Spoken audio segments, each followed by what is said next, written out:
day. They've been having it for many, many years, but at last, North Melbourne are actually in the grand final. And later on tonight, today, the telecast of North Melbourne against the Sydney Swans will be the highlight of 7 Sports coverage on grand final day. All sorts of breakfasts going on today, but we feature this one. This is at the Melbourne Park Function Centre, which was built on the old railway yards just at the back of the tennis centre. And I can promise you, you need to be born on the right side of the tracks to be here today. We have leaders of government, both opposition and leaders, and entertainment and business, and our Olympic champions. Here's Kieran Perkins coming in, Lindsay Fox, the trucking magnate, and Kerry Stokes, our boss at Channel 7. He's there. John Elliott, the president of Carlton, with Ron Walker, who's done so many things for the development of Melbourne in recent years. A couple of our former greats in cricket, David Hooks, and our current coach, Jeff Marsh.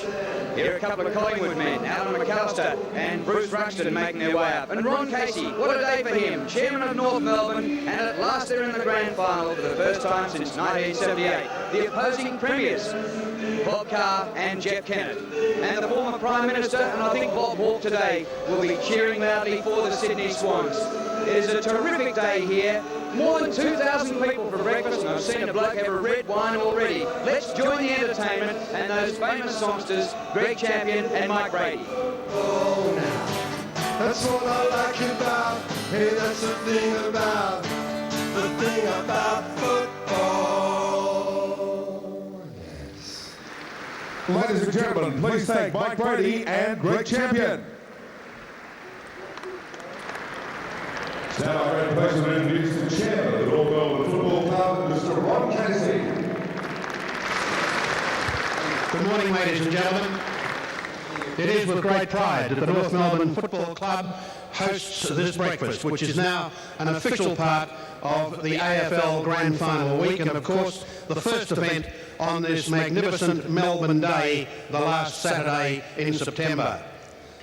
A special welcome to the Chairman of the AFL Commission, John Kennedy, the AFL Chief Executive, Ross Oakley, and the Manager of Football Operations, Ian Collins.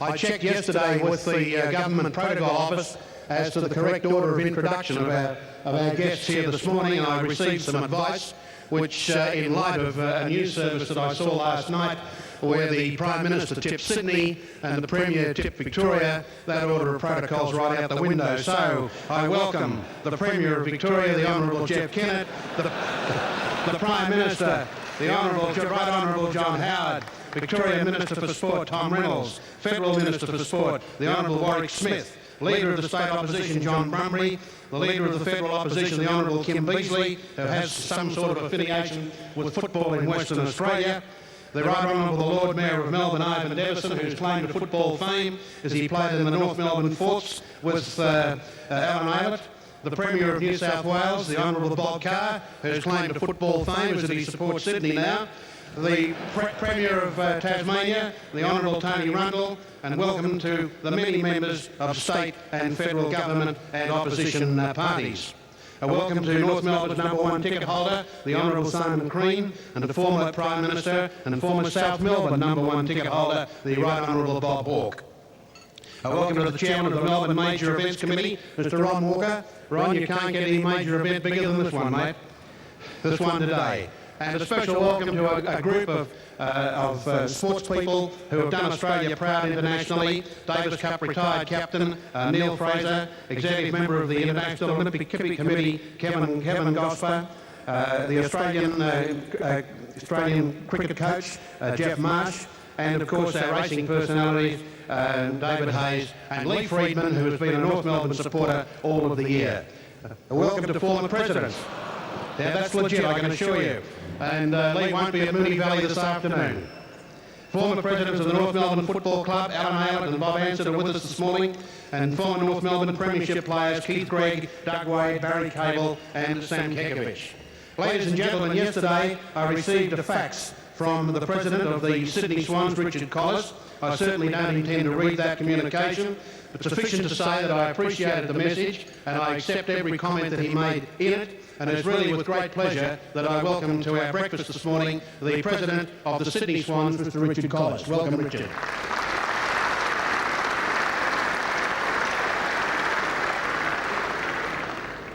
"1996 was the first year of North Melbourne's grand final breakfast. It was down at the Old Federal Hotel. Tony Traynor was president. Ron Joseph was secretary, who thought it might be a good idea to have a breakfast on grand final day. Alan Killigrew was coach. Noel Teasdale was captain. North had finished 8th and St Kilda was to win the premiership that year. 10 years later, North was in the midst of 5 successive grand final appearances, and now 30 years on, since the first breakfast that North Melbourne presented, North has both seniors and reserves challenging for the premiership, the centenary premiership, the great prize of Australian football. 1996 has been a turbulent one off the field for North, and it reflects great credit on our team that they remain focused on their aim to make the finals. Ladies and gentlemen, in this day and age, it's essential that we have support from the corporate sector. And it really is with great pleasure that I acknowledge this morning, firstly, our breakfast sponsor, Toshiba, and Bruce Layton, and he was the General Manager of Information Systems, is with us, and we appreciate Toshiba's assistance once again. 3AW have been on the air since 6 o'clock this morning, and Channel 7, who are again televising the breakfast throughout Australia, as they have done for the last 23 years. Mr Kerry Stokes, chairman of the 7 Network, is with us this morning, and Kerry, of course, before he found fame and fortune in Western Australia, was a somewhat accomplished reserves player at North Melbourne. Great to have you with us, Kerry. Ladies and gentlemen, as I say, North Melbourne is indeed very fortunate to have had wonderful supporters throughout the year and wonderful sponsors. But major sponsor this year is Hypertech, and I'm very pleased to be able to say that we have just negotiated the arrangement with Hypertech to continue for another 3 years. And it's great news for the North Melbourne Football Club, and it's my pleasure to introduce Mr Jeff O'Reilly to say thank you to him. And if I hope the players feel better than I do, I can tell you. And as a memento of our first year of sponsorship, a signed Guernsey from all of the players at North Melbourne. Jeff, thank you, and well done.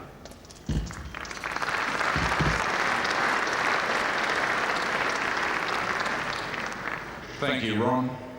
As an Australian computer company, it's a great privilege to support a great Australian sport and a great Australian club. I hope North Melbourne go all the way and defeat Sydney just as they did in the first Hypertech Kangaroos game of this season. Go North! Thank you, Jeff. Ladies and gentlemen, would you welcome the chairman of the AFL Commission, a great premiership coach and a great coach at North Melbourne too, Mr John Kennedy.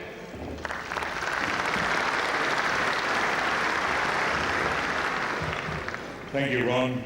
Mr Chairman, Mr Prime Minister, distinguished guests, ladies and gentlemen. The North Melbourne breakfast is part of the AFL official centenary functions, so it's my pleasure to endorse what Ron has said and to welcome everyone here. I'd also like to give a Clayton's welcome to Dennis Pagan and Wayne Carey and the other footballers who can't be here. For 18 years, captains and coaches and players at North Melbourne have been represented at this function, and for the past 18 years they've all said, gee, it's good to be here, but I wish I wasn't here. I wish we were otherwise engaged. I wish we were playing in the grand final. Well, today they are otherwise engaged, so can I say we're very glad to see you that you're not here.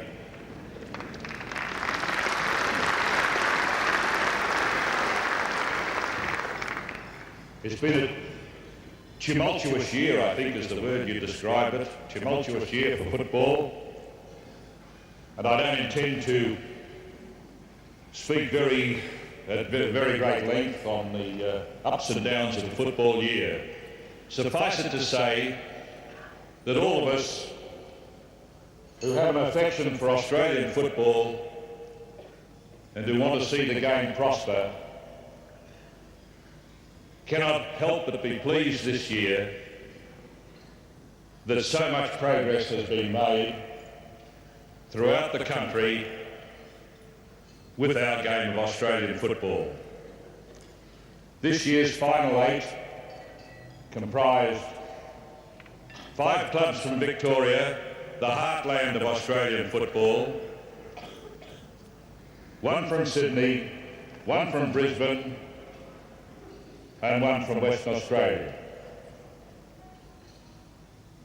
which is testimony itself to the great grip that the game has throughout the country. It has an enormous grip in Victoria, and we hope to see that spread throughout the country. We realise that in Sydney and Brisbane, even though the teams have done so well, we're just really scratching the surface and making a start. It's curious that today, the 2 teams involved in the grand final, North Melbourne and Sydney, have what you might call an affinity, because so many personnel have been at both clubs. Only yesterday I had occasion to ring Sydney. The phone was answered by an North Melbourne player, David Dwyer, who's doing sterling work in the administrative side in Sydney. Ron Joseph, been associated with both clubs. Greg Miller was at the Swans before he came to North Melbourne. And the coaches, Rodney Eade was with Dennis Pagan just last year as his assistant coach. So there's a certain affinity between the teams, and this afternoon you won't be surprised if you see Mick Martin talking to Tony Lockett. He'll probably be saying something like, "It's your turn, Tony, you take this one." And if Paul Kelly happens to knock Tony Stevens over, you'll notice that he'll bend down and pick him up and say, "Get on with it, Paul. We're really the one crowd." So we'll see that sort of thing this afternoon, and we don't want to be surprised. However, at 2:30 this afternoon, the ball will be bounced and the AFL Grand Final will be on its way. We hope that it's a wonderful game, but we're realists and we understand football, and we know that if one side gets on top, they'll try to grind the other team into the ground. We still hope that the scores are close for the sake of the spectators. We hope it's a wonderful match, and we hope that the better team wins. Thank you all for coming. The AFL season reaches its climax this afternoon. It's been a wonderful centenary year, and we hope we go on to better and brighter things. The Chairman of the Commission, John Kennedy, and we'll take a short break from North Melbourne's Grand Final breakfast. Australia's finest comedian.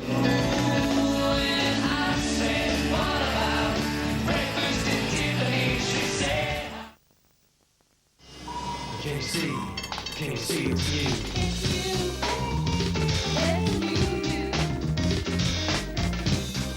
Please consider the new Mitsubishi Lancer Coupe. Related to flight, please advise fuel status. Yeah, okay. Low on time and low on fuel? Try Mobile Card Express. First, swipe your card, then fill up, and you're away. Red 4, please advise fuel status. Card Express, fastest way to pay at the pump at Quicks and mobile service stations. Someday we'll all be together once more, when all of the ships come back to the shore. I realize something I've always known, still calls surrender.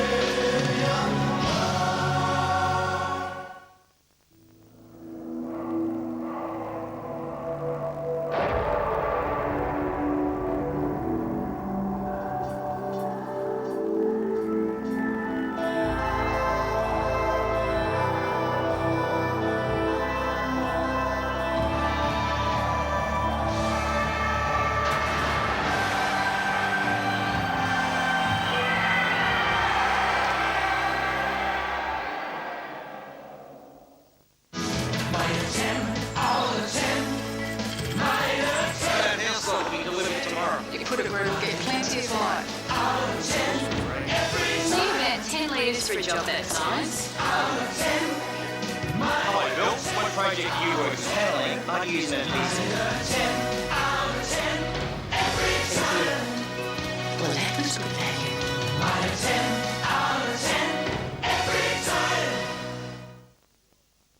That's the one we had to go up beat. Bang, bang, bang, and the 1098.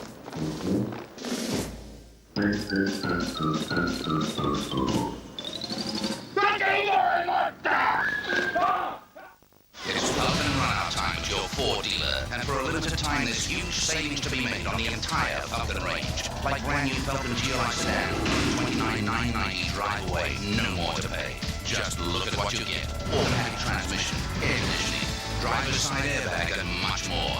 Huge factory bonuses mean huge savings on all GLI, Futura, Fairmont sedans, and wagons. At these prices, stocks can't last. So hurry into your Ford dealer and get a great pump and run out deal today.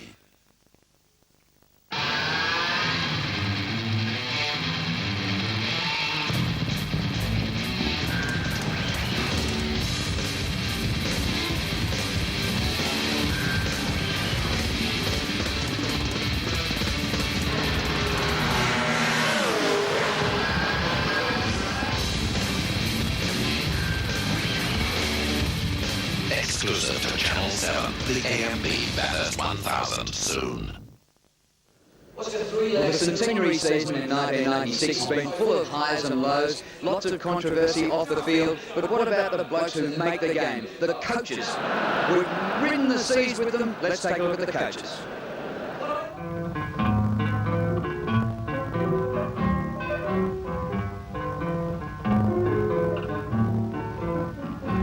Do I worry 'cause you're stepping out? Do I worry 'cause you got me in doubt? Though your kisses aren't right, do I give a bag of beans? Do I stay home every night and read my magazines? Am I frantic 'cause we've lost the spark? Is there panic when it starts turning dark, and when evening shadows creep? Do I lose any sleep over you? Do I worry? You can bet your life I do. Am I frantic 'cause we've lost the spark?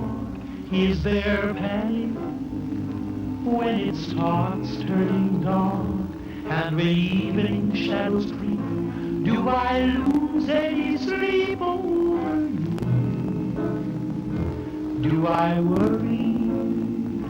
You can bet your life I do.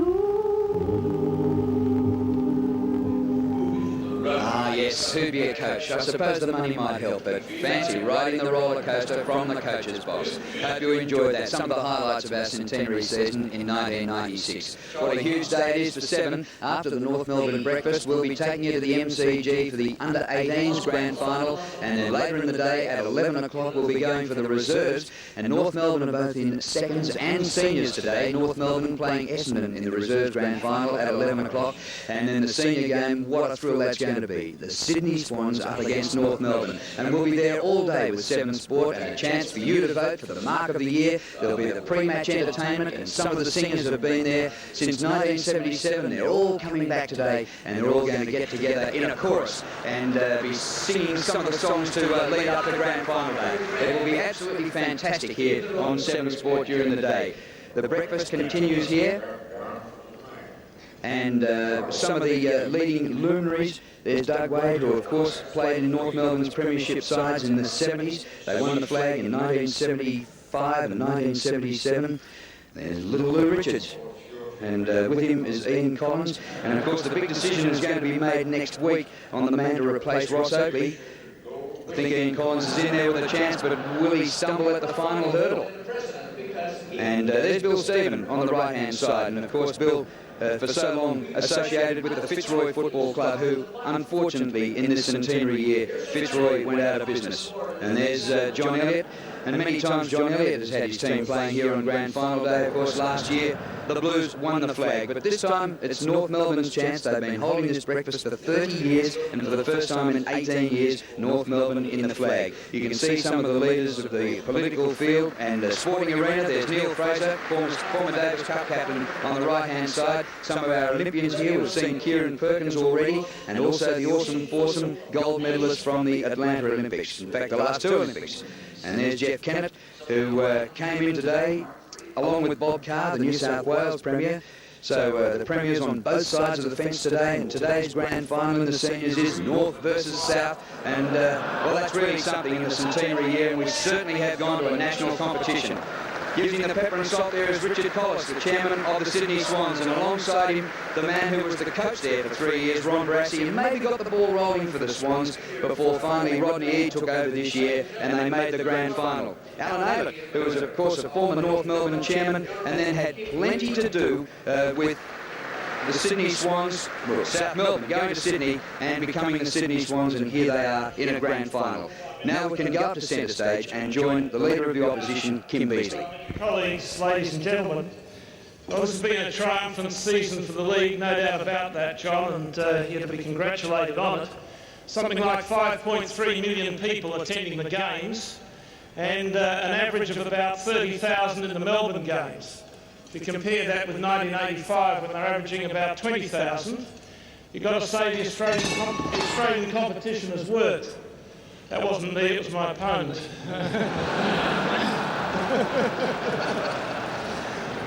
And as a West Australian, I've got to say this, I am grateful for the fact that the code has been effectively strengthened by being spread in its major competition from state to state. I'm sure you'll probably agree with me that the only sad note of the 1996 AFL season is that both Paul Keating and Ross Oakley have retired. The